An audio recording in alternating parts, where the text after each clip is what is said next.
Hello everyone, I am going to talk about क्यों इतने सालों से कांग्रेस को हार को सामना करना पड़ा। इंडिया का सबसे पुरानी पॉलिटिकल पार्टी जो अब खतरे के सामने है, क्यों इंडियन नेशनल कांग्रेस अब एंड होते हुए दिखाई जा रहा है। The Congress party has witnessed a major drubbing in the 2022 state elections, losing in all 5 states that were up for polls. नमस्कार। 5 राज्यों के चुनाव में कांग्रेस को मिली हार के बाद हर तरफ से कांग्रेस पर हमले होने लगे हैं। बड़ी हार का सामना करना पड़ा है कांग्रेस को उत्तर प्रदेश और पंजाब दोनों। इसका कारण हम कॉम्प्रिहेंसिवली देखेंगे। इसको जानने से पहले कांग्रेस पार्टी का थोड़ा हिस्ट्री जानना पड़ेगा। कांग्रेस पार्टी का इस्टेब्लिश्ड 1885 में किया गया था। इसको इस्टेब्लिश करने का मेन मोटिव ये था कि इंडियन इंडिपेंडेंट मूवमेंट ब्रिटिश के खिलाफ लड़ने के लिए कांग्रेस पार्टी का इस्टेब्लिश किया गया था। 1921 में कांग्रेस पार्टी का लीडरशिप महात्मा गांधी ने लिया है। महात्मा गांधी का मेन इंटेंशन ऐसा था कि building equality before all religion और एंडिंग अनटचेबिलिटी और achieve self rule. Mahatma Gandhi का मेन इंटेंशन यह था कि poverty alleviation, women right and building new strategic India और इक्वलिटी बिफोर ऑल रिलीजियन और achieving swaraj against British rule. Pandit Nehru का फिलोसफी ऐसा था, सोशल, कास्ट सिस्टम, रिलीजियस और अनटचेबिलिटी, सोशल बैकग्राउंड, कल्चरल और डाइवर्सिटी, इन सभी चीज़ों को सेट असाइड करके सभी इंडियन लोग एक तरफ से सभी को इक्वल राइट प्रोवाइड किया जाएगा।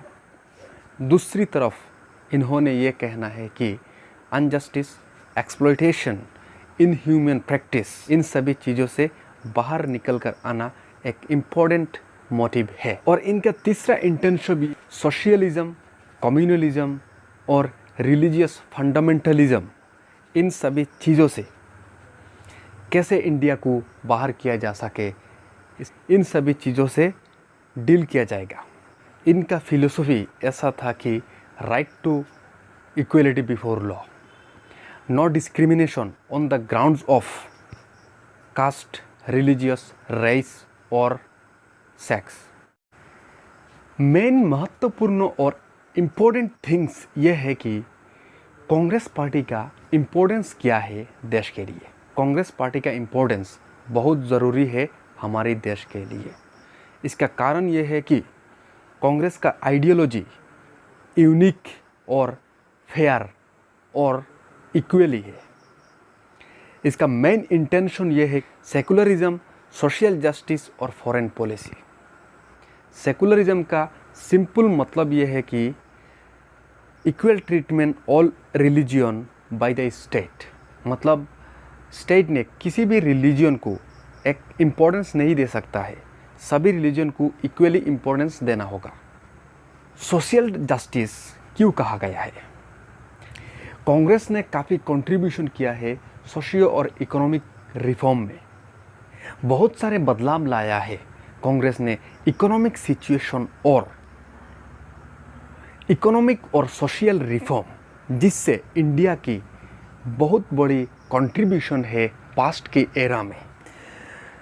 जब से मनमोहन सिंह प्राइम मिनिस्टर थे इंडिया में, तब से इंडिया का इकोनॉमिक कंडीशन बहुत रोबस्ट हो गए थे। लेकिन पास्ट कुछ सालों से ये दिखा जा रहा है इंडिया का इकोनॉमी सिचुएशन काफ़ी डाउनफॉल हो रहा है।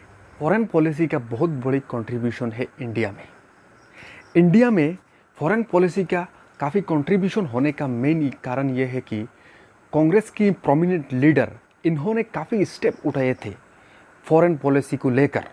दुनिया की और कंट्री के साथ काफ़ी फ्रेंडली रिलेशनशिप बनाए थे, जिससे इंडिया की फॉरेन पॉलिसी और रोबस्ट और स्ट्रॉन्ग हो गए थे। इन सभी रीज़न के कारण इंडियन नेशनल कांग्रेस एक इम्पोर्टेंट और एक महत्वपूर्ण भूमिका निभाते हैं इंडिया की डेमोक्रेटिक कंट्री में। लेकिन यहाँ पर मेन मुद्दा ये उठते हैं कि इंडिया में कांग्रेस का डिक्लाइन होने का मेन कारण क्या है। 2014 से कांग्रेस पार्टी का हार और रिसेंटली 4 स्टेट में इलेक्शन में हार, इन सभी चीज़ों से इससे सवाल उठते हैं, कांग्रेस का हालत ऐसे क्यों खराब हुआ है? कांग्रेस पार्टी की हारने की मेन कारण एक्सपर्ट ये कह रहा है कि leadership issue, lack of modern tool और कम्युनिकेशन और मैसेजिंग टू पीपल जो प्रॉपरली नहीं हो रहा है, और कई सारे मुद्दा है। लीडरशिप इशू का मतलब यहाँ पर सिंपल ये है कि प्राइम मिनिस्टर नरेंद्र मोदी अक्सर ये ब्लेम करता है कांग्रेस पार्टी को ये ब्लेम करता है कि कहता है कांग्रेस पार्टी एक डायनेस्टिक पॉलिटिकल पार्टी है। डायनेस्टिक पॉलिटिकल पार्टी का मतलब ये है कि परिवारवाद रणनीति और पॉलिटिकल स्ट्रेटजी जिससे वीकन करता है इंडियन डेमोक्रेटिक प्रोसेस को। लेकिन गांधी फैमिली अपनी लीडरशिप को त्याग देने में एग्री नहीं है। राहुल गांधी को लेकर काफ़ी मुद्दा उठते हैं, जैसे कि इनको ये कहा जाता है कि ये प्राइम मिनिस्टर के लायक नहीं है।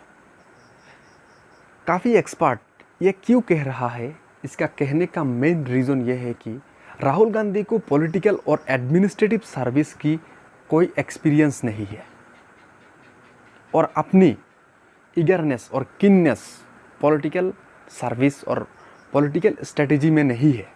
इन चीज़ों की कमी के कारण इंडिया में पॉलिटिकल एक क्राइसिस देखने को मिल रहा है।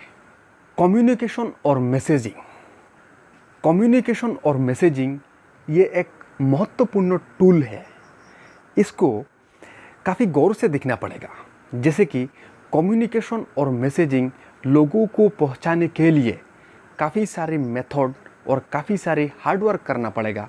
जैसे कि आप कंपेयर करके देख सकते बीजेपी की स्ट्रेटेजी, जहां पर प्राइम मिनिस्टर नरेंद्र मोदी और होम मिनिस्टर अमित शाह ने कितनी सारी स्टेप उठाते हैं, डे बाय डे कितनी हार्डवर्क करते हैं, और दूसरी तरफ पॉलिटिकल एक्टिविस्ट और पॉलिटिकल लीडर्स जो कांग्रेस में बिलोंग करते हैं, इन्होंने किसी भी तरह से स्टेप नहीं उठाते और लोगों तक किसी भी इफ़ेक्टिव मैसेज नहीं पहुंचा पा रहा है।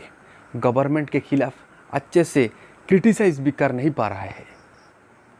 इफ़ेक्टिव कम्युनिकेशन का यहाँ पर बहुत ज़रूरी है लोगों तक सही मैसेज पहुंचाने के लिए। जो प्राइम मिनिस्टर नरेंद्र मोदी ने ये कहते हैं और ये ब्लेम करते हैं डायनेस्टिक पॉलिटिक्स, इससे बाहर आने के लिए कांग्रेस ने सही स्टेप उठाना पड़ेगा। ये एक तरह से देखा जाए तो ये बात सही है। डायनेस्टिक पॉलिटिक्स से बाहर निकल कर आने के लिए कुछ स्टेप ज़रूर कांग्रेस ने उठाना पड़ेगा।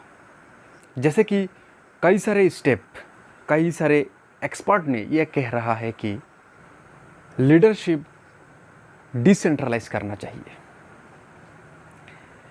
लीडरशिप डिसेंट्रलाइज करने का मेन मकसद ये है कि जो मेन बड़ी बड़ी पोस्ट है इसमें गांधी फैमिली को ना रखते हुए दूसरे प्रोमिनेंट मेंबर को अपॉर्चुनिटी देना चाहिए लीडरशिप के लिए।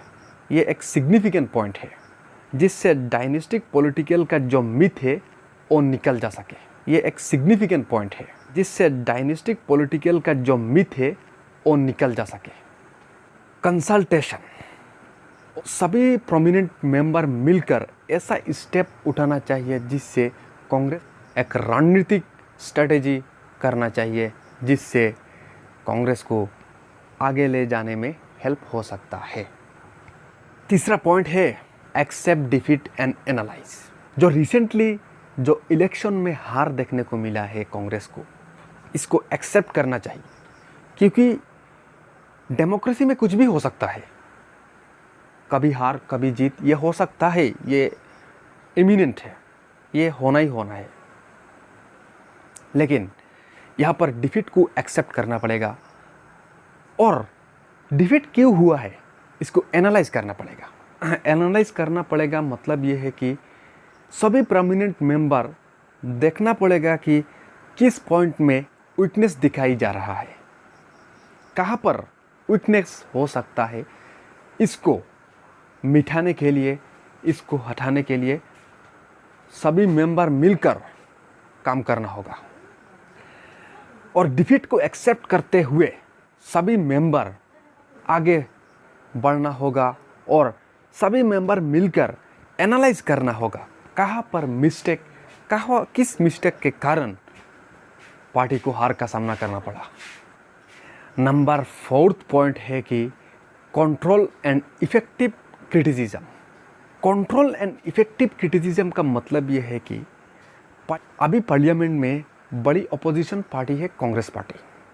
इफेक्टिव क्रिटिसिज्म का मतलब ये है कि सरकार ने किसी भी स्टेप उठाए तो इसको एनालाइज करके अगर देश की किसी भी तरह से हार्म हो रहा है और देश के लोगों को किसी भी तरह से नुकसान हो रहा है जिससे देश की डेमोक्रेसी और इकोनॉमिक और सोशल इम्पैक्ट हो सकता है, उसके अगेंस्ट क्रिटिसाइज करना पड़ेगा कांग्रेस के द्वारा और इफेक्टिव क्रिटिसाइज करना पड़ेगा और उसके अगेंस्ट सरकार ने भी स्टेप उठाए ताकि जिससे हमारी डेमोक्रेटिक प्रोसेस को अंडरमाइन ना करे। Trustworthy leadership. ट्रस्टवर्दी लीडरशिप का मतलब है कि लोगों की ट्रस्ट होना चाहिए। अगर किसी लीडर ने किसी प्लेस को रिप्रेजेंट कर रहा है, इन प्लेस के लोगों के द्वारा इनको ट्रस्ट होना चाहिए। क्या उन लीडर ने अपने लोगों की काम कर सकता है? लोगों को काम करे तो इफ़ेक्टिव तरीके से काम करे, लोगों के ऊपर ट्रस्ट हो, उसके अगेंस्ट ट्रस्टवर्दी लीडरशिप का सख्त ज़रूरत है। लोगों ने अपने लीडर को ट्रस्ट करना चाहिए और लीडर ने अपने लोगों के लिए और किसी भी प्रोमिनेंट लीडर, किसी भी लीडरशिप के लिए अपने लोगों को विश्वास और ट्रस्ट को कायम रखना चाहिए। तो ये एक बेसिक एनालिसिस था कांग्रेस पार्टी को लेकर। हम नेक्स्ट में और भी बात करेंगे कांग्रेस पार्टी को लेकर और आगे देखना बाकी है कांग्रेस पार्टी किस तरह से आगे जा सकता है या नहीं। रिसेंटली प्रेसिडेंशियल इलेक्शन हेल्ड भी हो रहा है जिससे कांग्रेस में काफ़ी चेंजेस हो सकता है शायद। तो आगे देखना बाकी है। We are eagerly waiting for the days of Congress in upcoming days. So with this, I am concluding this video. Thank you for watching this video. Have a good day.